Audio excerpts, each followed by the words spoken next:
إن الحمد لله نحمده ونستعينه ونستغفره ونعوذ بالله من شرور أنفسنا وسيئات أعمالنا من يهده الله فلا مضل له ومن يضلل فلا هادي له أشهد أن لا إله إلا الله وحده لا شريك له وأشهد أن محمدا عبده ورسوله اللهم صل وسلم وبارك على سيدنا محمد وعلى آله وصحبه أجمعين أما بعد Alhamdulillah, segala puji hanya milik Allah Subhanahu wa Ta'ala, Rabb yang maha mengetahui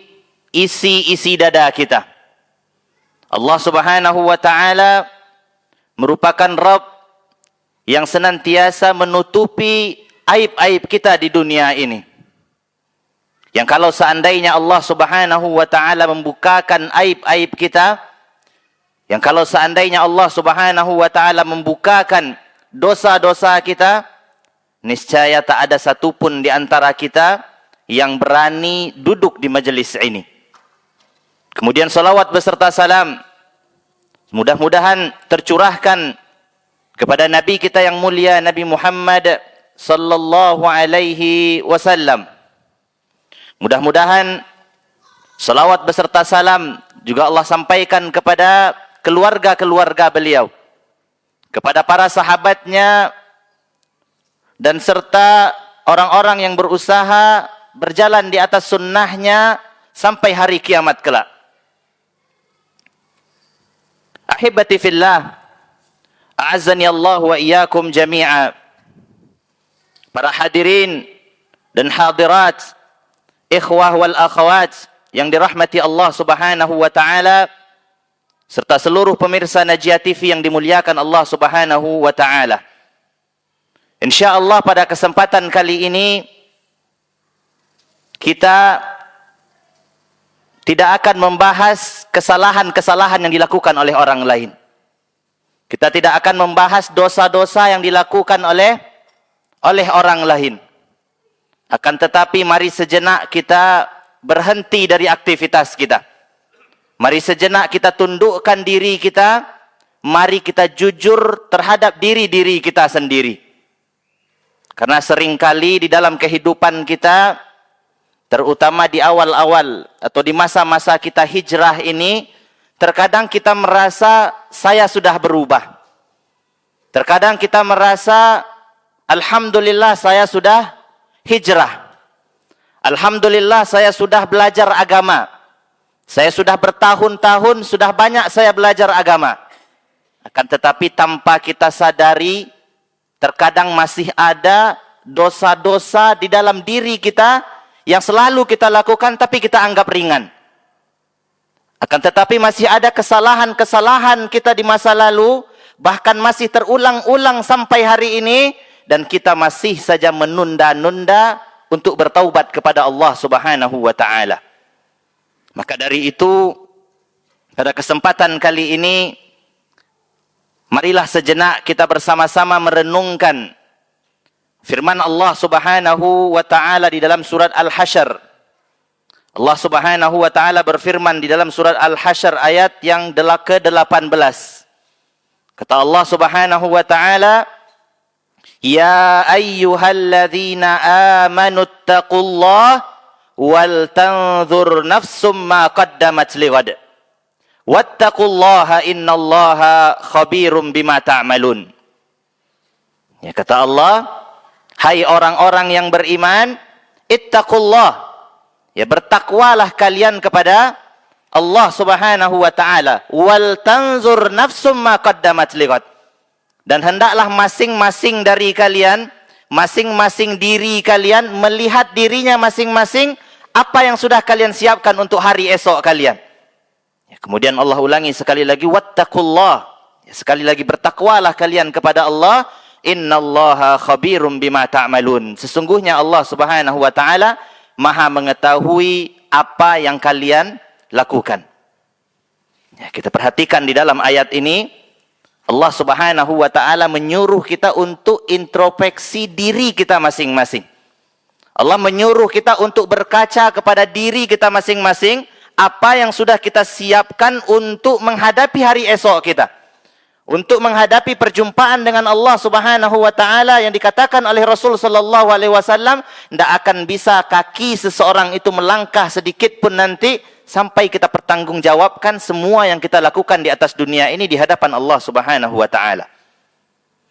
Allah tidak suruh kita nilai orang lain, lihat kesalahan orang lain, tidak. Tapi lihatlah diri kita sendiri, apa yang sudah kita siapkan untuk menghadapi penghakiman Allah Subhanahu wa ta'ala. Karena kadang-kadang di masa-masa hijrahnya kita ini, kita sibuk untuk melihat kesalahan-kesalahan orang lain. Kesibukan kita ketika sudah mulai belajar, sudah mengenal sunnah, alhamdulillah, kita selalu sibuk melihat orang lain. Si fulan salah dalam bab itu tuh. Si anu salah, si anu salah. Sibuk mengoreksi kesalahan orang lain, tapi sayangnya terkadang kita lupa mengoreksi diri kita sendiri. Disinilah awal. Ketika membaca ayat ini haruslah awal kita jadikan untuk awal muhasabah diri kita di hadapan Allah Subhanahu wa ta'ala.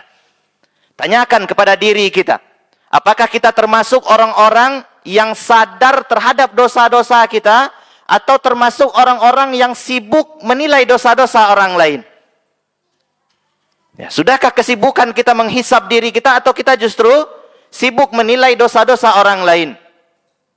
Karena yang berbahaya itu bukan banyak dosa. Bukan banyaknya dosa yang menjadi bahaya. Seseorang yang banyak dosanya tetapi sibuk menghisap dirinya, kemudian tersadar kembali, itu masih diharapkan. Masih diharapkan kebaikan pada orang-orang tersebut. Suka melakukan kesalahan, tetapi di dalam kesendiriannya dia istighfar. Di dalam kesendiriannya dia sadar terhadap kesalahan-kesalahan yang masih sangat diharapkan kebaikan terhadap orang-orang tersebut. Tapi kalau orang yang sudah merasa dirinya tidak pernah melakukan dosa, yang merasa dirinya selalu benar-benar saja, saya tidak ada melakukan kesalahan-kesalahan, maka dalam keadaan seperti ini, pintu-pintu kebaikan justru tertutup untuk kita. Ahibati fillah, azani Allahu wa iyyakum jami'a. Dan agama kita, agama Islam, agama kita, agama Islam ini tidak pernah menuntut kita, tidak pernah mengajarkan kepada kita, dan tidak pernah menuntut kita untuk menjadi seperti para malaikat. Tidak ada di dalam agama kita, kita dituntut untuk tidak pernah berbuat salah. Tidak ada. Bahkan disebutkan di dalam hadis yang sahih oleh Nabi sallallahu alaihi wasallam, kalau seandainya umat manusia ini, kalau seandainya suatu kaum, kalau seandainya suatu penduduk kampung itu mereka tidak ada berbuat dosa sama sekali, kata Nabi sallallahu alaihi wasallam, walladzi nafsi biyadih, demi yang jiwaku berada di tangannya, demi Allah, kata Nabi sallallahu alaihi wasallam, lau lam tuznibu, kalaulah seandainya kalian ini tidak pernah berbuat dosa, kata Nabi sallallahu alaihi wasallam, la dhahaballahu bikum, Allah Subhanahu wa taala akan hancurkan kalian. Kalau sampai kalian tidak pernah berbuat dosa sama sekali, Allah akan musnahkan kaum tersebut. Allah habiskan mereka. Allah buat mereka meninggal semuanya. Kemudian kata Nabi sallallahu alaihi wasallam, wala jaa biqaumin yudhnibuna fayastaghfirunallaha fayaghfir lahum. Kemudian Allah akan gantikan kalian dengan kaum-kaum berikutnya yang mana mereka itu berbuat dosa kepada Allah Subhanahu wa taala. Yang mana mereka melakukan kesalahan-kesalahan, berbuat dosa. Kemudian mereka kembali kepada Allah Subhanahu wa taala, mereka beristighfar, lalu kemudian Allah pun akan mengampuni dosa-dosa mereka. Hikmah diciptakannya kita oleh Allah Subhanahu wa taala bukan untuk diazab, bukan. Tapi untuk menunjukkan kasih sayangnya Allah Subhanahu wa taala. Tidak peduli seberapa banyak pun dosa kita. Makanya kata Rasul sallallahu alaihi wasallam, kullu bani Adam khata'. Setiap anak keturunan Adam itu khata'un, kata Nabi. Bukan hanya khata', tetapi khata', banyak salahnya, banyak dosanya. Anak cucu Adam itu banyak sekali berbuat dosa. Dan itu semua anak cucu Adam. Tidak ada pengecualian. Ya, semua kita yang terlahir sebagai anak cucu Adam pasti berbuat dosa. Dan dosanya banyak, kata Rasul SAW. Tidak sebagian, tidak sedikit. Ya, tetapi banyak dan seluruh kita melakukan dosa. Yang rajin mengaji, berbuat dosa. Yang sudah hijrah, masih melakukan dosa. Yang sudah melakukan sunnah Rasul SAW, berjenggot, celananya sudah naik, yang perempuannya sudah bercadar, masih berbuat dosa. Tidak ada satupun di antara kita yang terbebas dari dosa-dosa. Perbedaan kita cuma satu. Sebagian kita yang melakukan dosa, ada yang sadar kalau mereka bersalah, lalu kembali kepada Allah Subhanahu wa Ta'ala. Sebagian lagi, ada yang melakukan dosa, tetapi mereka merasa aman-aman saja dari azabnya Allah Subhanahu wa Ta'ala. Ya, maka kita perhatikan sebagian kawan-kawan kita misalnya sudah meninggalkan dosa-dosa ribanya. Ya, sudah meninggalkan dosa-dosa ribanya, akan tetapi lisannya masih sangat ringan sekali dalam merendahkan orang lain. Ada yang sudah rajin solat berjamaah, rajin datang ke masjid, datang bahkan sebelum azan berkumandang. Akan tetapi menunda-nunda taubat atas kesalahan-kesalahan ringan yang dia anggap. Bahkan para da'i, para asatidzah, para pendakwah, rajin, semangat menyemangati orang lain. Akan tetapi terkadang kita temukan lisannya, hatinya lalai, hatinya kering dari beristighfar kepada Allah Subhanahu wa Ta'ala. Sibuk terkadang mengomentari, sibuk terkadang menasihati para jamaahnya, tetapi hatinya terkadang lalai dari beristighfar kepada Allah Subhanahu wa Ta'ala. Maka dari itu Nabi SAW tidak hanya mengabarkan kepada kita semua kalian berdosa, tidak selesai sampai di situ.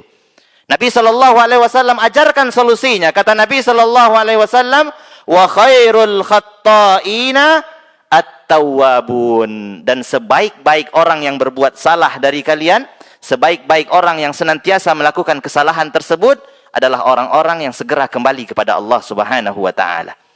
Orang-orang yang segera bertaubat kepada Allah Subhanahu wa Ta'ala.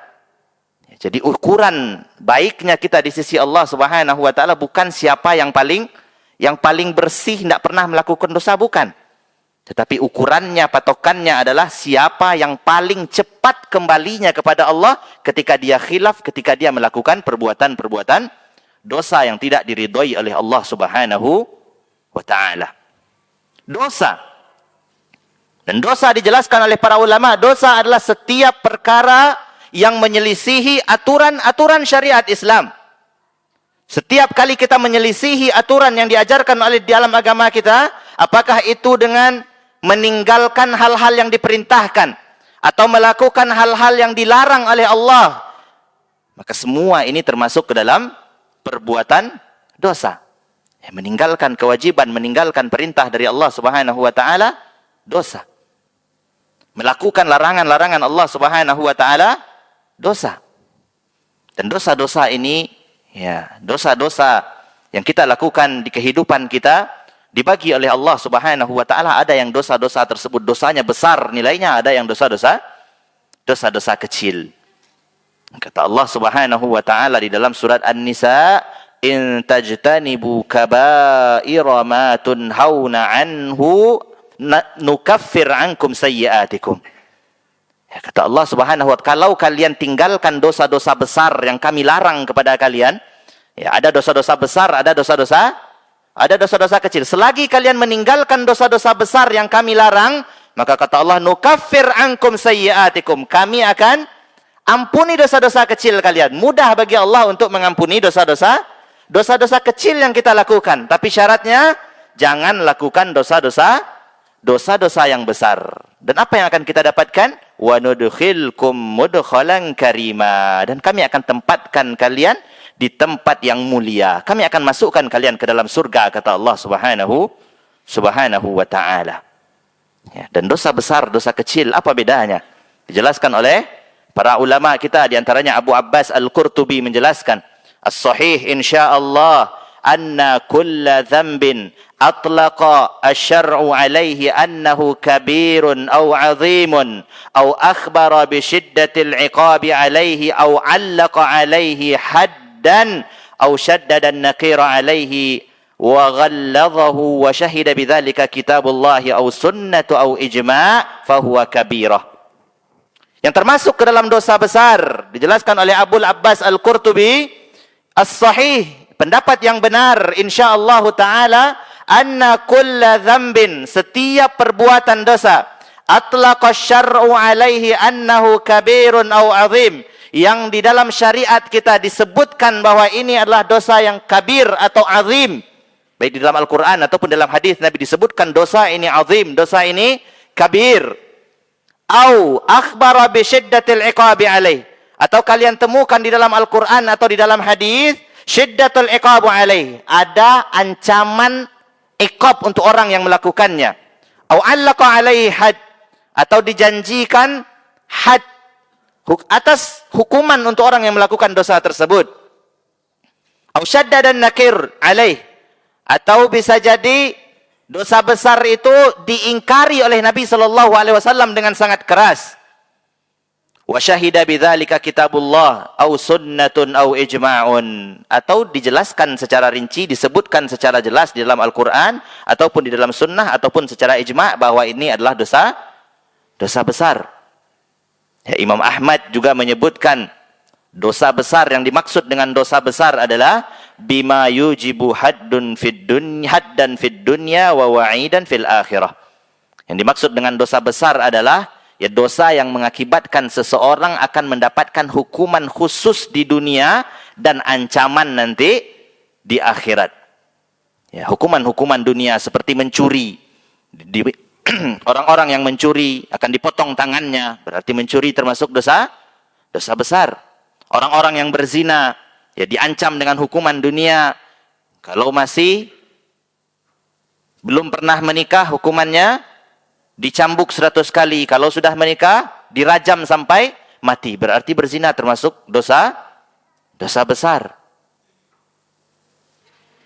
Atau ya, dosa besar adalah dosa-dosa yang disebutkan oleh Rasul sallallahu alaihi wasallam menafikan keimanannya. Ya, atau disebutkan di dalam Al-Quran atau di hadis Nabi, orang tersebut sebagai orang fasik. Ini juga termasuk dosa besar. Ya, atau diancam oleh Allah Subhanahu wa taala dengan kebinasaan, apakah itu di dunia ataupun di akhirat. Atau diancam dengan tidak akan masuk surga, atau diancam tidak akan mencium bau surga. Ya, atau diancam akan kekal di dalam neraka. Ya, maka hal-hal ini merupakan dosa-dosa yang termasuk dosa-dosa besar. Ya. Adapun dosa-dosa yang tidak dijelaskan baik di dalam hadis ataupun di dalam Al-Quran, untuk hukuman-hukumannya hanya ada berupa larangan-larangannya saja, maka dosa-dosa tersebut dihukumi sebagai dosa-dosa kecil. Ya, tapi sayangnya di zaman kita sekarang ini banyak orang yang terjebak dengan rasa aman, yang merasa seakan-akan yang dilakukannya adalah dosa kecil. Padahal tidak tahu dia ini dosa yang dia lakukan ini termasuk dosa kecil atau dosa besar. Ya, sebagian kita justru lalai di sana dan merasa dosa saya yang saya lakukan hanya dosa-dosa kecil saja. Contoh sederhana sekali, ibu-ibu kalau sudah ngumpul, ya mereka hobi membicarakan kawannya. Kalau ditegur jawabannya apa? Akan cuman membahas sedikit saja. Ya, kami hanya sekedar membahas sedikit saja, dan itu pun hal yang benar-benar terjadi pada orang tersebut. Itu pun hal yang benar-benar terjadi. Oh, anda menggunjianginya, doh, katanya. Kan memang faktanya model itu, katanya. Bahkan Nabi Shallallahu Alaihi Wasallam ketika mengingatkan para sahabatnya dari dosa ghibah ini, Nabi Shallallahu Alaihi Wasallam ditanya oleh sahabat, bagaimana kalau memang yang kami bicarakan itu ada pada orang tersebut ya Rasulullah? Kata Nabi Shallallahu Alaihi Wasallam, ya itu yang namanya ghibah. Ketika engkau membicarakan orang lain dengan sesuatu yang dia tidak suka dan memang ada pada dirinya. Kalau tidak ada pada dirinya, maka engkau telah berdusta atas namanya, double dosanya. Maka sangat hati-hati sekali terhadap perkara-perkara seperti ini. Sementara di dalam Kunuz Riyadhis Shalihin dijelaskan bahwasanya para ulama dari zaman dahulu telah sepakat atas haramnya ghibah, dan ghibah termasuk ke dalam dosa besar. Dan kita dengan santainya, ya ibu-ibu kita, ya dengan santainya terkadang mengatakan kan cuman membahas hal yang memang terjadi pada mereka. Ya. Atau dengan mengatakan, kan kami hanya berdusta dengan cara halus. Ya, badutonya dengan cara halus. Kan kami tidak baduto doh, tapi akal-akalannya mereka berdusta. Kan tidak mencilok bagai kami doh katanya. Atau untuk zaman sekarang ketika HP ada di hadapan mata kita, dengan santainya kita membuka video-video yang tidak bermanfaat, kemudian di sana ditampakkan aurat-aurat yang tidak seharusnya kita lihat. Lalu dengan santainya kita mengatakan, kan kami hanya nonton sebentar. Kan kami tidak nonton aurat. Auratnya hanya lewat tidak sengaja katanya. Dengan santainya kita berpendapat seperti itu. Santai kita menonton. Kemudian lewat aurat. Kita katakan, saya tidak menonton aurat wanita. Ini hanya lewat sebentar saja. Yang saya tonton kan bukan itunya. Iyadzubillah. Dan ini pun tidak setiap hari saya lakukan katanya. Ya, maka hati-hati kita, dan Rasul Shallallahu Alaihi Wasallam bahkan mengingatkan sahabat-sahabatnya terhadap dosa-dosa kecil ini. Rasul Shallallahu Alaihi Wasallam mengingatkan hati-hati terhadap dosa kecil. Dosa besar, siapa yang tidak malu melakukan dosa besar? Dosa besar, siapa yang tidak merasa bersalah ketika melakukan dosa besar?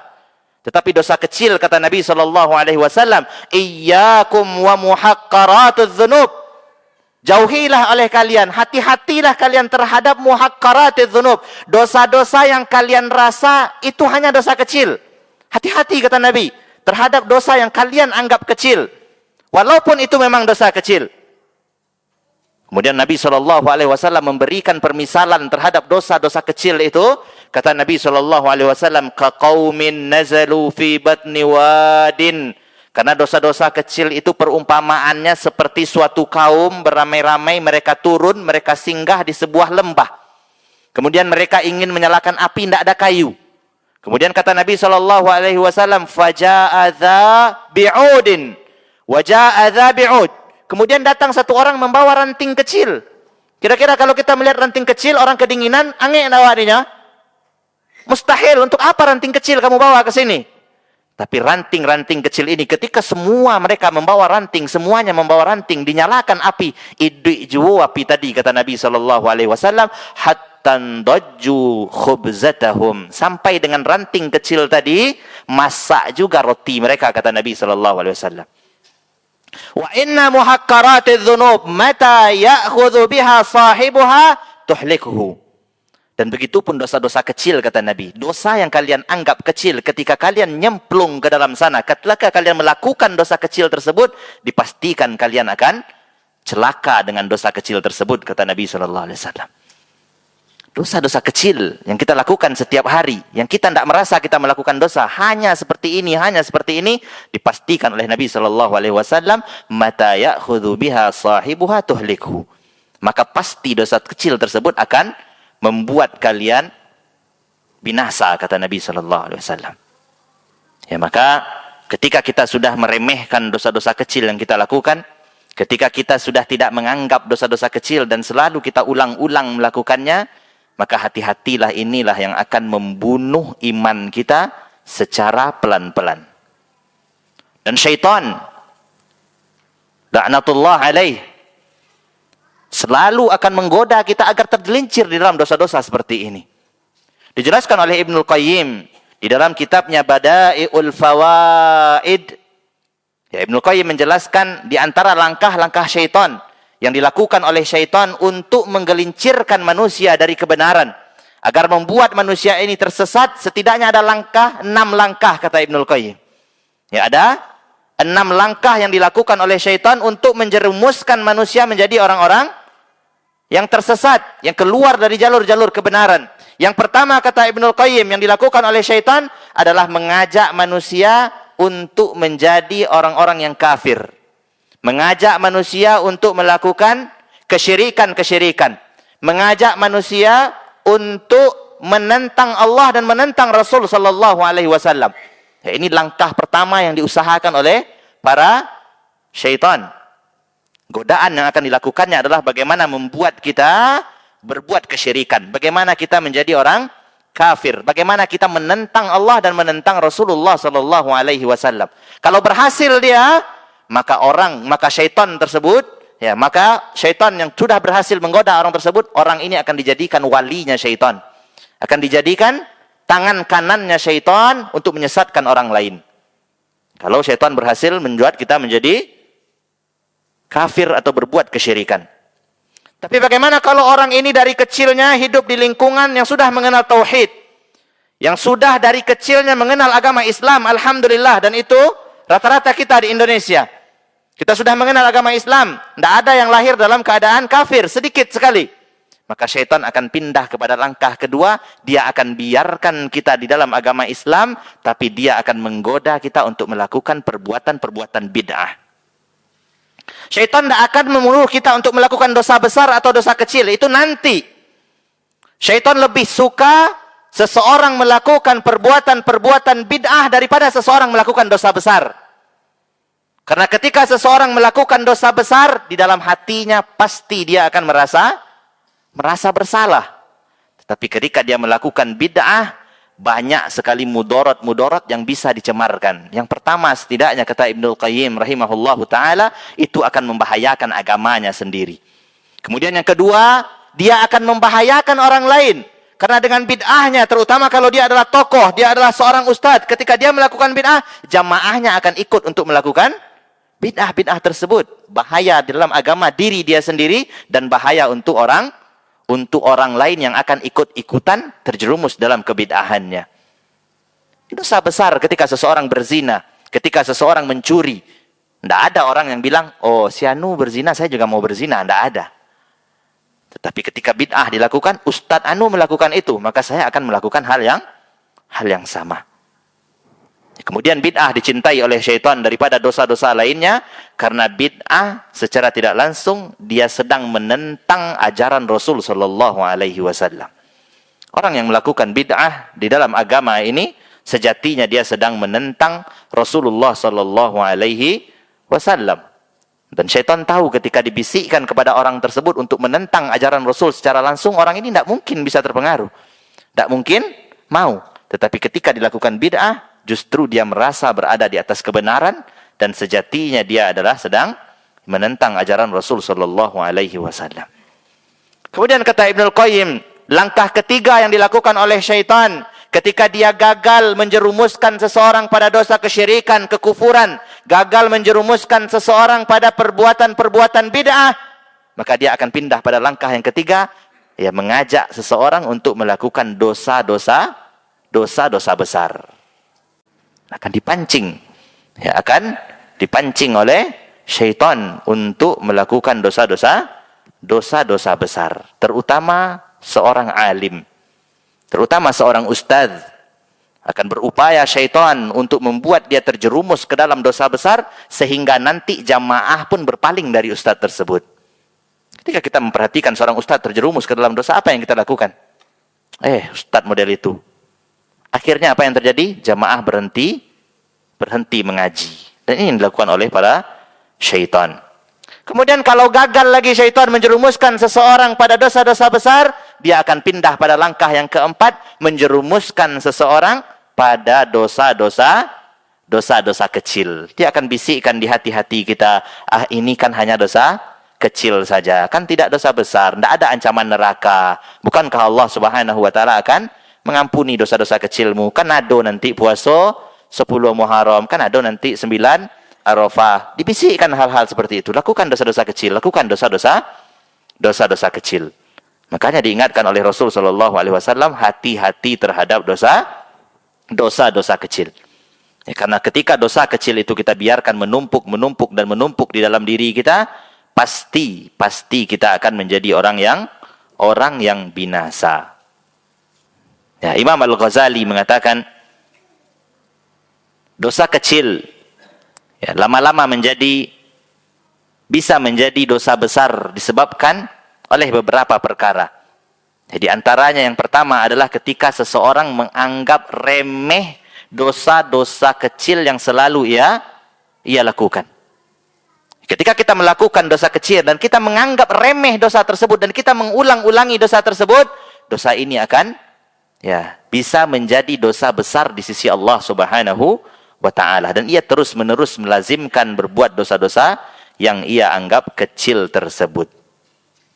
Ya, kemudian kalaupun gagal syaitan dengan menggoda kita terjerumus kepada dosa-dosa kecil, ia akan pindah kepada langkah yang kelima, yaitu menyibukkan diri kita dengan perkara-perkara yang mubah. Ya, syaitan akan menggoda kita untuk melakukan perkara-perkara yang mubah. Dengan bisikkan ke dalam hati kita, kan kamu nggak berdosa dengan melakukan ini. Kan kamu tidak berdosa, kamu tidak melakukan dosa besar, kamu tidak sedang berbuat syirik, kamu tidak sedang berbuat perbuatan yang mengkufur. Ya, kamu tidak berbuat dosa kecil bahkan sekalipun. Maka lakukan saja hal-hal yang mubah-mubah ini. Ya, ini adalah tipu daya syaitan kepada kita agar kita tidak mendapatkan pahala di sisi Allah Subhanahu wa taala. Sementara Nabi mengingatkan kita, min husnil islamil mar'i tarkuhu ma la ya'ni. Di antara tanda baiknya Islam seseorang, ia akan meninggalkan perkara-perkara yang tidak bermanfaat untuknya. Dan syaitan akan membuat kita sibuk dengan hal-hal yang tidak bermanfaat untuk kita. Syaitan tidak mau kita menabung pahala yang banyak.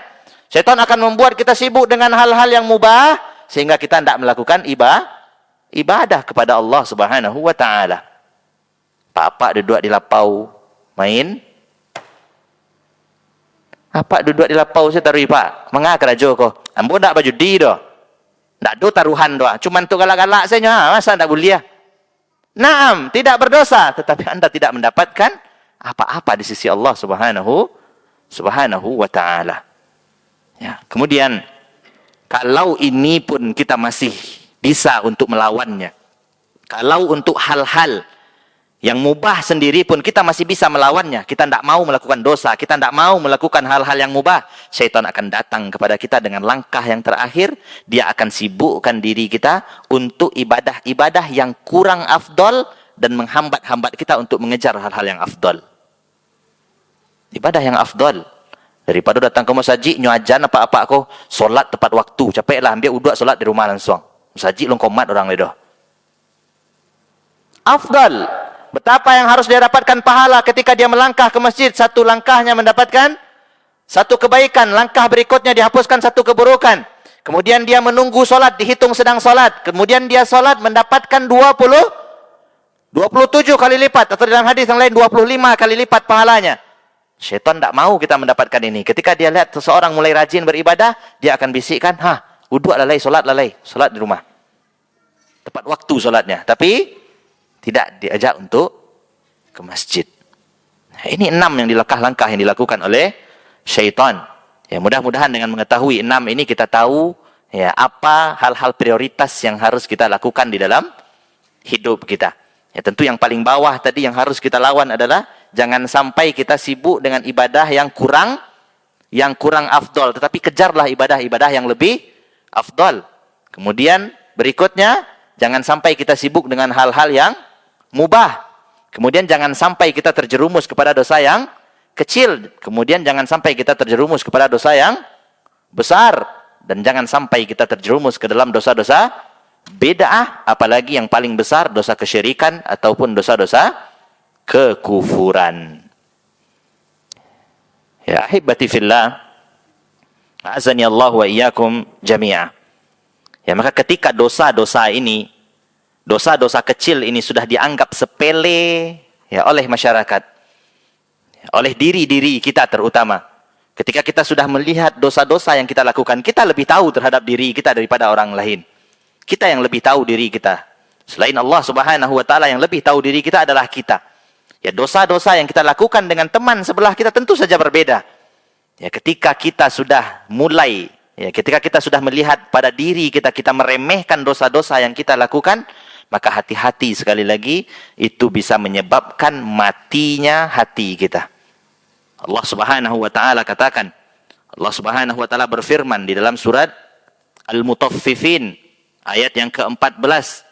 Kata Allah Subhanahu wa taala, kalla bal rana ala qulubihim. Sekali-kali tidak, kata Allah Subhanahu wa taala. Rana ala qulubihim, bal rana ala qulubihim. Bahkan dosa-dosa mereka tersebut sudah menutupi hati-hati mereka. Dosa yang tadi dianggap kecil, dosa-dosa tersebut akhirnya menutupi hati-hati mereka, kata Allah Subhanahu wa taala. Dan ketika hati seseorang sudah mati, hatinya sudah mulai membeku, ya waspadalah, hal ini bukan terjadi begitu saja. Tidak ada ceritanya orang melakukan dosa langsung mati hatinya, kemudian dia tidak mengenal Allah lagi, tidak ada. Selalu bertahap. Rasulullah SAW jelaskan hal tersebut. Idza adznabal abd, ketika seorang hamba, ketika kalian melakukan dosa, kata Nabi SAW, satu perbuatan dosa yang kalian lakukan, kata Nabi, nukita fi qalbihi nuqtatas sauda.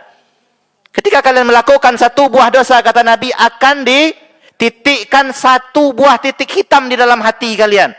Dan ketika itu tidak segera kita hapus, tidak segera kita bersihkan, titik-titik teri akan senantiasa bertambah sampai hitam hatinya. Dan dikatakan oleh Allah, kalla bal rana ala qulubihim.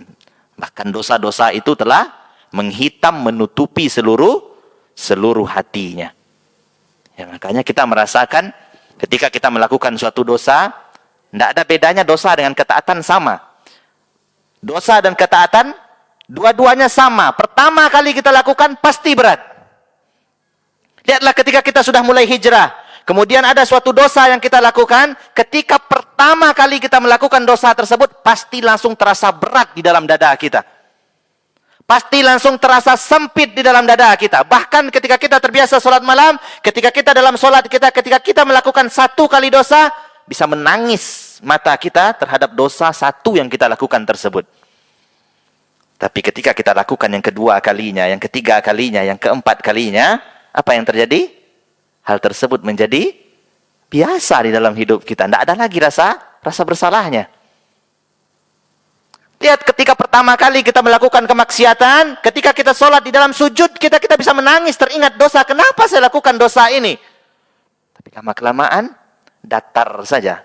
Bahkan kita sudah berupaya untuk berusaha untuk menangis-nangisi dosa kita. Saking kotornya hati kita tadi, tidak mau lagi mata kita menangisi dosa-dosa yang pernah kita lakukan tersebut. Awal kita melakukan perbuatan dosa, perhatikan.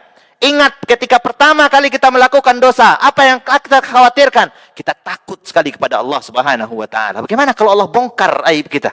Takut kepada Allah Subhanahu wa taala ketika kita pertama kali melakukan dosa tersebut. Tapi lama-kelamaan ketika kita sudah terbiasa, yang kita takutkan apa? Takut kok tak buka ketahuan dari orang lain. Ya, takut kalau ketahuan oleh orang lain. Ya, maka Ibnu Mas'ud radhiyallahu taala an mengatakan sifat seorang mukmin yang sejati, kata Ibnu Mas'ud, innal mu'min yara dhunubahu ka'annahu qa'idun tahta jabal. Seorang mukmin yang sejati, kata Ibnu Mas'ud, ketika dia melakukan dosa, dia melihat dosanya tersebut seakan-akan dia sedang berdiri di bawah sebuah gunung.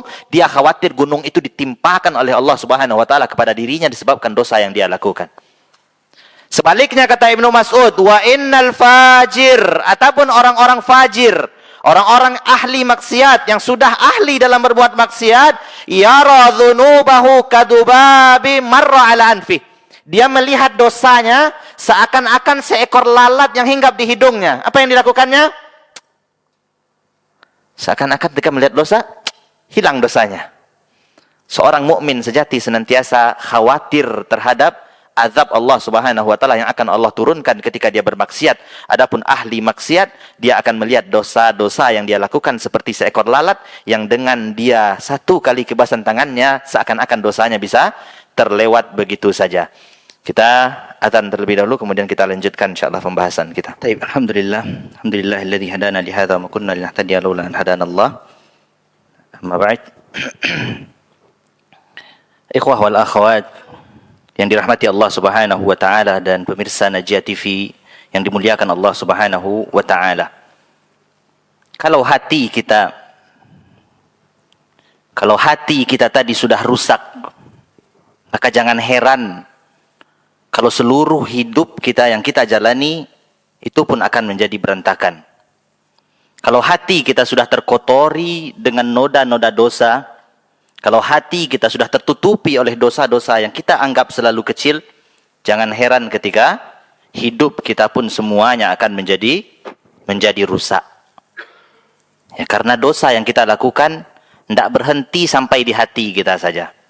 Ketika hati kita sudah menjadi kotor, kemudian selesai? Tidak, kallah. Sekali tidak, kata. Setiap dosa yang kita lakukan, ketika hati kita sudah mulai rusak atas dosa-dosa kita, dosa-dosa tersebut akan merembet ke dalam seluruh kehidupan kita. Di antaranya dalam wajah kita sendiri pun, di dalam rizki kita. Rasul sallallahu alaihi wasallam memberikan kabar gembira untuk setiap kebaikan yang kita lakukan dan memberikan ancaman untuk keburukan yang kita lakukan. Kata Rasul sallallahu alaihi wasallam, "Inna lil hasanah diyaun fil wajh." Ketahuilah kebaikan yang kalian lakukan, kata Nabi sallallahu alaihi wasallam, diyaun fil wajh, akan membuat wajah kalian cerah.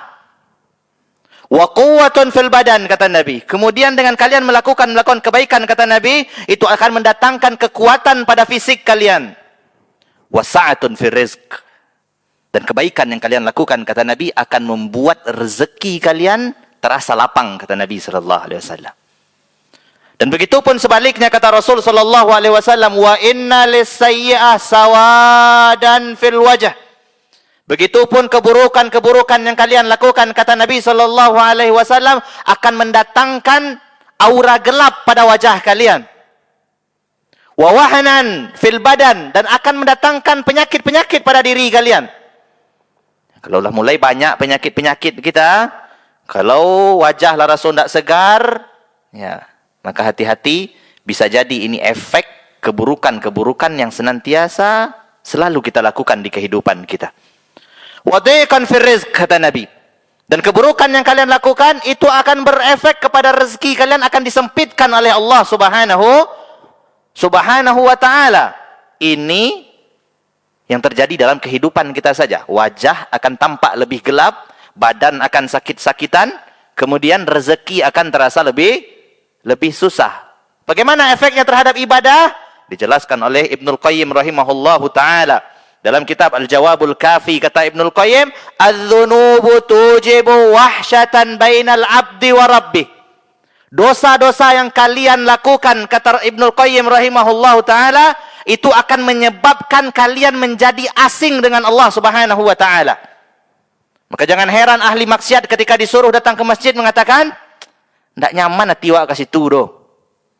Jangan heran ketika kita sering bermaksiat kepada Allah Subhanahu wa taala, yang tadinya kita rajin bangun malam, tiba-tiba kita susah untuk bangun malam. Karena setiap kemaksiatan yang kita lakukan itu membuat kita menjadi asing dengan Allah Subhanahu wa taala. Ya, orang-orang yang tadinya senang melakukan puasa sunnah, orang-orang yang tadinya senang membaca Al-Qur'an, rajin qiyamul lail, ketika dia mulai rutin melakukan dosa-dosa kecil, mulai banyak dosa-dosa yang dia lakukan, mulai ngajinya jarang, mulai bangun malamnya susah, mulai puasa sunnahnya ditinggalkan.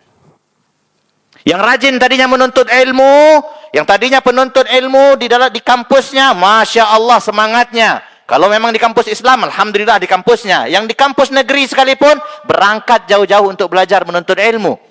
Tapi ketika kemaksiatan kita lakukan, tiba-tiba tidak ada lagi ghirah untuk belajar, tidak ada lagi keinginan untuk menuntut ilmu.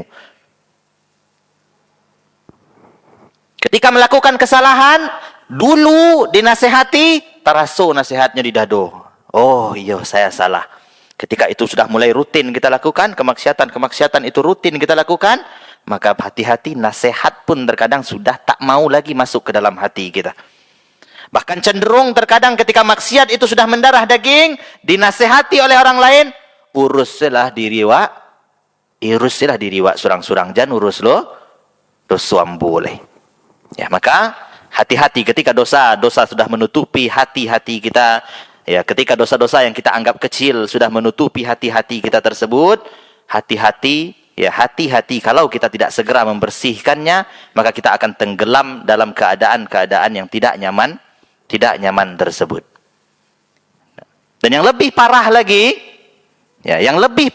ketika seseorang melakukan dosa, sudah mulai rutin melakukan dosa, sikap seseorang ketika dia melakukan dosa tersebut, ya ada bahaya. Ada kesalahan-kesalahan yang senantiasa kita lakukan ketika kita bermaksiat kepada Allah Subhanahu wa taala. Setidaknya ada 3 macam orang. Ya, ada setidaknya 3 macam orang ketika bermaksiat kepada Allah. Orang yang pertama adalah tipe orang yang santai saja. Ketika melakukan dosa, kan cuman dosa kecil. Kan cuman ini. Kan cuman itu.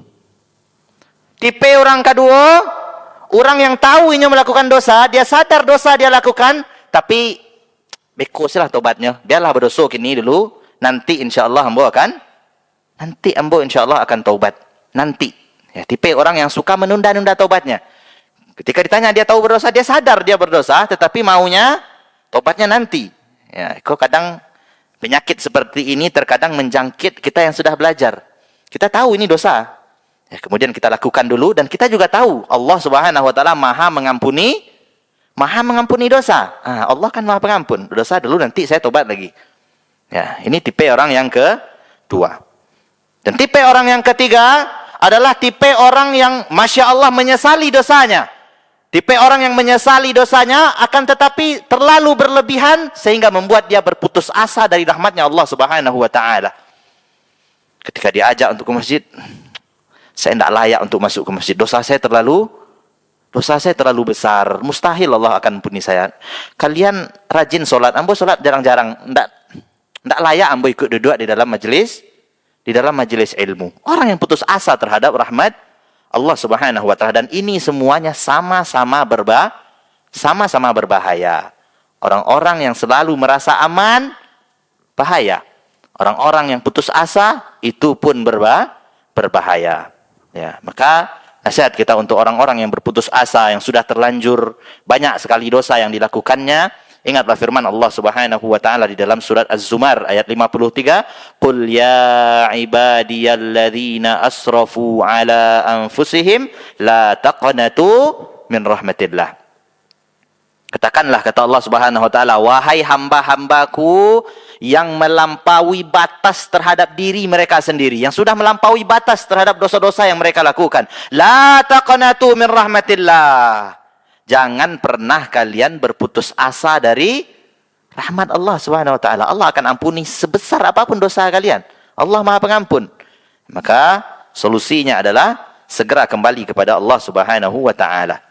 Dan untuk orang-orang yang menunda-nunda taubatnya, dan untuk orang-orang yang merasa dosa yang ia lakukan hanyalah hal-hal biasa, hal-hal kecil, hati-hati. Ingat perkataan Ali bin Abi Thalib radhiyallahu taala anhu, "Asyaddudz dzunubi mastasgharahu sahibu."